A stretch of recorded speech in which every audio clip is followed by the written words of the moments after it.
Кратки најави за содржините во денешниот дневник. Во петок започнува театарот на сатирата под отворено небо, Бевчанскиот карневал.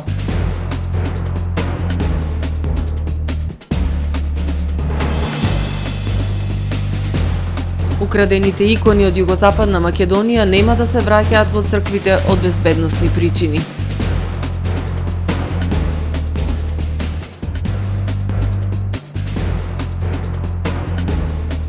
Општина Охрид и годинава објави конкурси за стипендирање на основците, средношколците и студентите.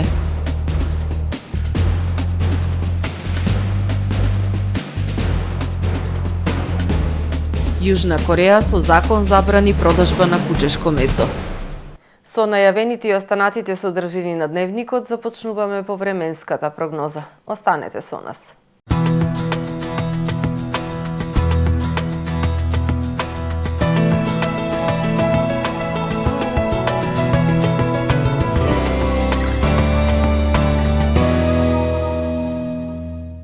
Во Охрид денес имавме умерено облачно време со услови за врнежи од дожд и снег и максимални 5 степени Целзиусови. Најстудено време се очекува во вечерните часови и во текот на ноќта вторник кон среда. Во среда во западна и југозападна Европа ќе преовладува нестабилно време со локални врнежи од дожд, а во крајните североисточни предели со врнежи од снег. Во останатите предели од Европа доминација на поле на висок воздушен притисок кој што ќе условува стабилно и студено време со спуштање на дополнителна поларна воздушна маса која што ќе се проширува над целиот континент. На Балканскиот полуостров утре ќе преовладува претежно сончево време со локална облачност, ќе биде ветровито и студено. Максималните дневни температури ќе се движат во интервал од -1 до 11 степени. Во Македонија во среда ледено утро со појава на умерен мраз и пад на утринските температури кои што ќе се движат во интервал од -9 до -2 степени. Во текот на денот ќе превладува претежно сончево време со појава на локална облачност, ветровито и многу студено. Ќе дува до умерен североисточен и северозападен ветер кој што ќе достигне брзина до 20 км на час. Максималната дневна температура во Македонија утре ќе достигне до -2, односно до 6 степени. Во Охрид во среда по студеното утро и температура од -4 степени, во текот на денот ќе превладува претежно сончево време со појава на локална облачност. Ќе биде ветровито и студено. Максималната дневна температура ќе достигне до 2 степени. Во Охрид во четврток и петок студено утро со појава на умерен мраз и утринска температура од -5, односно -4 степени. Во текот на денот претежно сончево време со појава на локална облачност и температура до 3, односно до 2 степени. Во сабота студено утро и утринска температура од -5 степени. Во текот на денот претежно сончево време со појава на локална облачност со максимална дневна температура до 3 степени Целзиусови.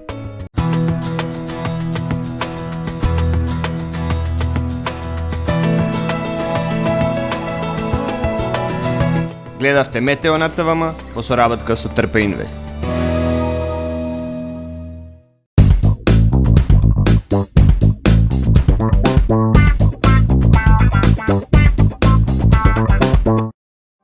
Тамаро е 25 години охридски водички лидер и препознатлив бренд. Обуките од менаџерскиот тим се доказ за максимална посветеност кон вработените. Тамаро Холдингот се грижи за организацијата и на време од пренесените информации кои отсликуваат тимската работа. Секој успех на вработениот е успех и на компанијата. Маркетите располагаат со производи со висок квалитет од секакви брендови по одлични цени.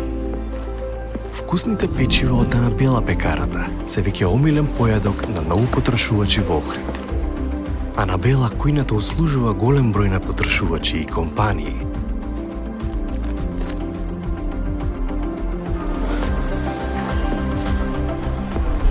Рибарата е секогаш снабдена со најразлични видови на риба и морски плодови.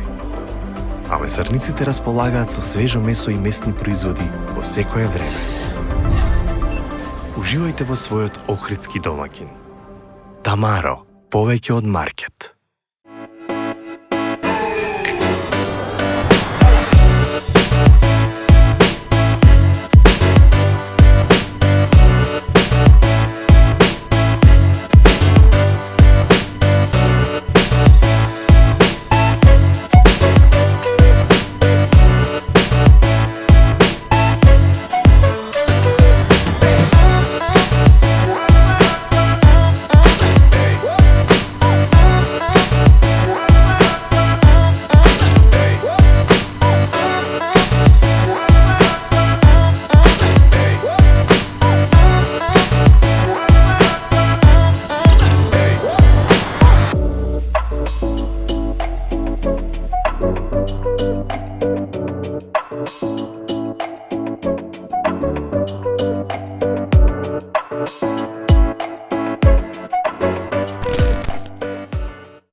Професионален сервис за хемиско чистење на облека Хембој, повеќе од 50 години со вас. Единствени во регионов работиме со dry cleaning или суво чистење. Не дозволувајте импровизации со вашата деликатна облека. Хембој работи по сите европски сертификати и стандарди со најсовремени машини и методи за dry cleaning, она што го бара производителот на вашата облека за правилно одржување на истата. Вршиме услуги за водено перење на кебиња, постелнини, јоргани, наддушеци и прекривки. Традиција и квалитет повеќе од 50 години. Хемиско чистење Хембој.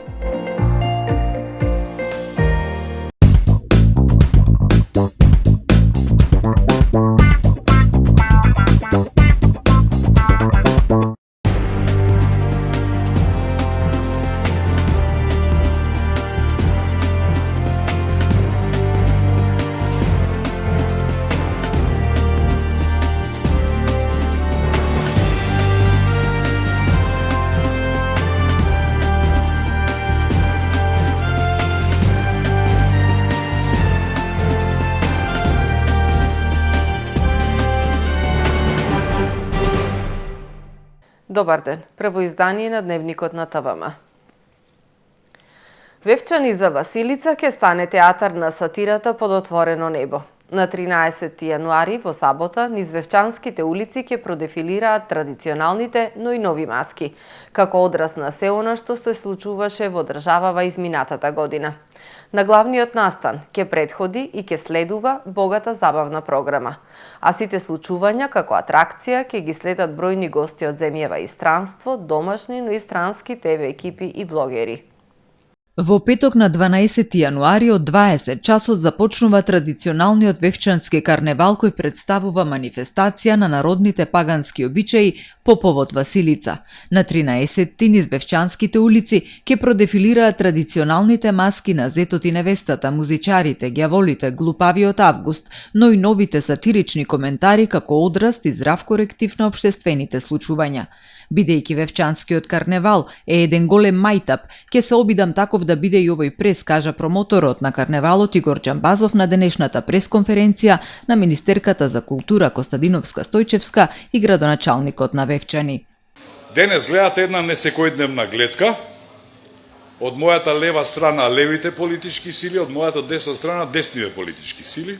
Левиве политички сили им даваат на десниве пари, а јас како инфлуенсерка сум жив штит меѓу нив двајца.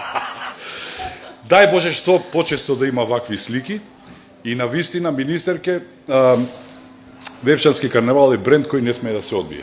Вевчанскиот карневал е нематеријално културно наследство и мене ми е мило што ова година Министерството е поддржувач на манифестацијата со цел заедно со општина Вевчани да бидеме чувари на македонската култура и историја, кажа министерката Костадиновска Стојчевска. Само вака можеме да покажеме дека заедно се грижиме за културното наследство, дека продолжуваме да ги негуваме обичаите кои што ги представува односно Вевчанскиот карневал, затоа што со поддршка на карневалот кој представува културна и туристичка атракција од овој регион, го поддржуваме иновативниот дух на Вевчани. И токму затоа јас морам да кажам дека едва го чекам и почетокот на самиот карневал. Вевчанскиот карневал е гордост на Вевчани и на цела Македонија кој собира гости од цела Европа и светот и на секоја влада и министер за култура треба да им биде чест да го поддржуваат, кажа градоначалникот на Вевчани Спасе Кочовски. Вевчани е место каде што сите функционери, било политичари, оние што цела година ги правиле, да речам, овие негативни работи што ги оценале вевчанци дека се негативни, ќе се видат таму на карневалот, без навреда, без некоја претензија дека ние, меѓутоа тоа е тоа. Видете, ни става тој хумор и сатира што го нуди Вевчанскиот карневал. Програмата започнува на 12 јануари ноќта спроти главниот настан дефилето на маските. Првата вечер во петок забавата стартува од 19 часот со диџеј Ампов, Јанг Деди и најдоброто од Игор Џамбазов и Гуру Харе Бенд во 21 часот, а во 23 часот е концертот на групата Нокаут. Во сабота на 13 е главниот настан Поворката на маските. Музичката програма започнува во 20 часот со акустик бенд. Во 22 часот ќе настапи Наум Петревски, а по него следуваат очекуваат оркестарот за тапани и зурли од Вевчани и Биоритам. Очекуваме многу гости, знаеме со сигурност дека ќе дојде една позната норвешка телевизија да прави патеписна репортажа за Македонија и од цела Македонија одбрала 3 пункта: Хераклеја, Охрид и Вевчани, односно карневалот во Вевчани. Ќе дојде и еден од најпознатите блогери на овие простори кој патува по светот и снима исто така репортажи. Станува збор за Путриота, блогер од Србин. На 14 со традиционалното палење на маските се означува крајот на уште едно издание на настанот кој се организира со векови, или како што кажа Џамбазов на денешната пресконференција, според некои артефакти пронајдени во Горна Белица, се претпоставува дека карневалот е стар над 2000 години, или првиот вевчански карневал се одржал 900 години пред Колумбо да ја открие Америка. Украдените икони од југозападна Македонија, вратени од Албанија, нема да ги красат иконостасите во ограбените цркви. На нивното место стојат копии. Поради безбедносни причини нема да се враќаат во верските објекти во напуштените села. Голем дел од насилно одземените икони, вратени во земјава, се оштетени. Почнува процес за нивна конзервација. Украдените икони од Струшко, вратени од Албанија во земјава, нема да се воздигнуваат во црковните храмови. Заради безбедносни причини, тие нема да се враќаат во верските објекти во напуштените села. После 10 години административен процес, 20 украдени икони, откриени во Тирана, се вратени во земјава, но тие веднаш треба да се конзервираат поради несоодветно чување. Воочивме некои процеси кои се веќе ретроградни, веќе црвојадината е присутна на повеќе икони што ги видовме, така да тие процеси треба сега да се санираат, тоа да подлежи под еден систем на конзервација, кој ќе трае можеби до година дена, ќе трае, бидејќи сепак се работи за 20 на икони. На иконостасите во ограбените цркви поставени се копии од вредните икони, за кои во иднина ќе се размислува дали ќе бидат депонирани или изложени под безбедносни мерки. Во меѓувреме, отпочна и втор процес за враќање на останатите 36 идентификувани икони во Албанија. Тие воглавно се сите од малореканските села. Од Ресонче најмногу има од Росоки, има од Лазарополе од црквата, има и од Дебар. Значи, така да ние веќе целосната документација која требаше да се подготви е подготвена и пред Нова година, неколку дена пред Нова година, ние тоа го изванично испративме со едно барање, така да на тој начин го официализиравме овој вториот проект за враќање на иконите. Од 2008 до 2013 година беа украдени 500 вредни икони, претежно од Струшко-Дебарскиот и Реканскиот регион во југозападна Македонија. Станува збор за непроценливо културно богатство, кое се претпоставува дека завршило на црните европски пазари. Општина Охрид и оваа година објави јавни конкурси за доделување на ученички и студентски стипендии со цел да ги мотивираат учениците и студентите да остваруваат уште поголеми успеси во образовниот процес. Стипендиите не се само финансиска помош, туку се и потврда за вложениот труд и признание на талентот и потенцијалот што го носат во себе нашите млади генерации. Поддршката на образовните потреби е инвестиција во иднината, а Општина Охрид во континуитет ќе продолжи да биде посветена на подобрување на условите за учење и студирање, вели градоначалникот Пецаков.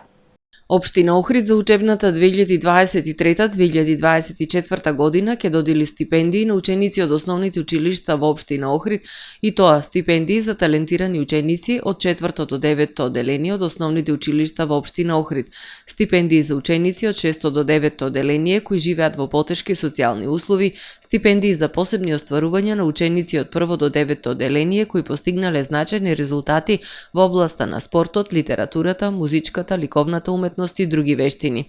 Висината на стипендијата ќе изнесува 2000 денари месечно за 9 месеци во текот на учебната 2023-2024 година. За учениците од средните училишта општина Охрид за учебната 2023-2024 година ќе додели стипендии на талентирани ученици од 1 до 4 година, стипендии за ученици кои живеат во потешки социјални услови и стипендии за посебни остварувања на ученици од 1 до 4 година кои постигнале значајни резултати во областа на спортот, литературата, музичката, ликовната уметност и други вештини. Висината на стипендијата ќе изнесува 2000 денари месечно за 9 месеци во текот на учебната 2023-2024 година. Студентски стипендии ќе се доделат на редовни студенти на додипломски студии во прва година од општина Охрид кои студираат на државните универзитети во Република Македонија за академската 2023-2024 година кои живеат во потешки социјални услови и стипендии за редовни студенти на додипломски студии во прва година од општина Охрид кои студираат на државни универзитети во други земји за академската 2023-2024 година кои живеат во потешки социјални услови. Висината на стипендијата ќе изнесува 3000 денари месечно за 9 месеци. Учениците и студентите кои се пријавуваат на конкурсот треба да го пополнат потребниот образец за пријава поставен на интернет страната www.ohrid.gov.mk или да го подигнат во пријавницата на општина Охрид и заедно со дополнителните потребни документи да ги достават 20 дена од денот на објавувањето на конкурсот на адреса општина Охрид, улица Димитар Влахов, број 57, во затворен плик со назнака за конкурсот за кој аплицираат или лично во архивата на општина Охрид. За дополнителни информации заинтересираните може да се обратат на телефонот 046 262 492, локал 199. Од ноќеска на полноќ поевтинуваат горивата, одлучи регулаторната комисија за енергетика. Дизел горивата од ноќеска на полноќ ќе поевтинат за 1 денар, а Евросупер од БС 98 за половина денар, одлучи денеска регулаторната комисија за енергетика, водни услуги и услуги за управување со комунален отпад. Евросупер од БС 95 останува со иста цена, односно 77 денари за литар. Новата малопродажна цена на Евросупер од БС 98 ќе изнесува 79 денари за литар. Евродизелот ќе се продава по цена од 72,5 денари, а екстра лесното масло за домаќинство за 72 денари за литар. За 0,281 денар за килограм ќе се зголеми малопродажната цена на мазутот и истата ќе изнесува 41,517 денари. Да погледнеме кои настани беа актуелни денес во светот. Најмалку 21 лице е повредено во експлозија во хотел во Сад, пренесува CNN. Според портпаролот на службата која обезбедува итни медицински услуги и управува со амбулантните возила во областа, едно од повредените лица е во критична состојба, 4 се во тешка состојба, а други се со полесни повреди. Експлозијата се случила во центарот на Форт Ворт во американската сојузна држава Тексас. Според портпарол на противпожарната служба, причината за инцидентот била некаква експлозија на газ, но се уште работат на проверка на причината. Тој додава дека инспекторите работат на утврдување што го предизвикало инцидентот во хотелот кој е во близина и на градското собрание и на градскиот конгресен центар. Полицијата апелира до жителите на градот да го избегнуваат централното градско подрачје. Гувернерот на Тексас изјавил дека државните службеници се во контакт со властите во Форт Ворт и се подготвени да испратат дополнителна помош доколку е потребно. По инцидентот кој се случи во петокот со изместување на вратата под притисок на средината на летот и принудното враќање на авионот на Alaska Airlines на аеродромот во Портланд, Федералната управа за авиација на САД привремено ги приземи авионите на Boeing 737 MAX 9 од безбедносни причини и завршење дополнителни тестови. Компанијата United Airlines денеска објави соопштение во кое се наведува дека при проверка откриено е дека на голем број од нејзиниот Boeing 737 MAX 9 вратите не биле доволно добро прицврстени.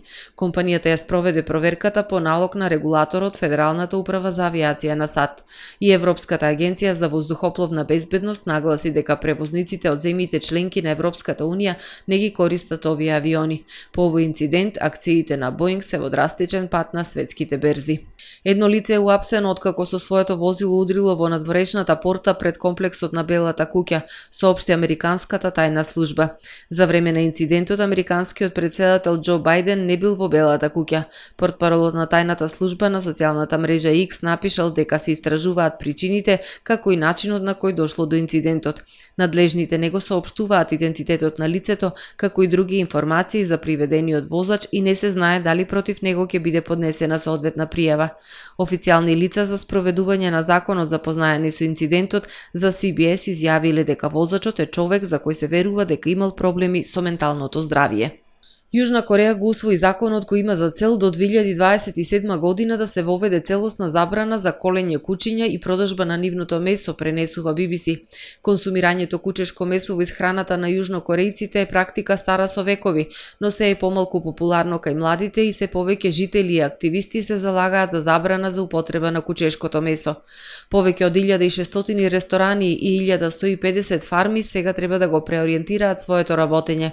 Одгледувачите и дистрибутерите на кучешко месо негодуваат и бараат бизнисот да изумре природно со тек на времето. Според новиот закон, прекршителите може да завршат во затвор, односно законот предвидува оние кои колат кучиња да добијат казна затвор до 3 години, а оние кои одгледуваат кучиња за месо или продаваат кучешко месо казна затвор до 2 години. Сепак, консумирањето кучешко месо нема да биде нелегално. Почитувани гледачи, ова е се во првиот дневник на ТВМ. Ви благодарам што не следевте. Пријатно.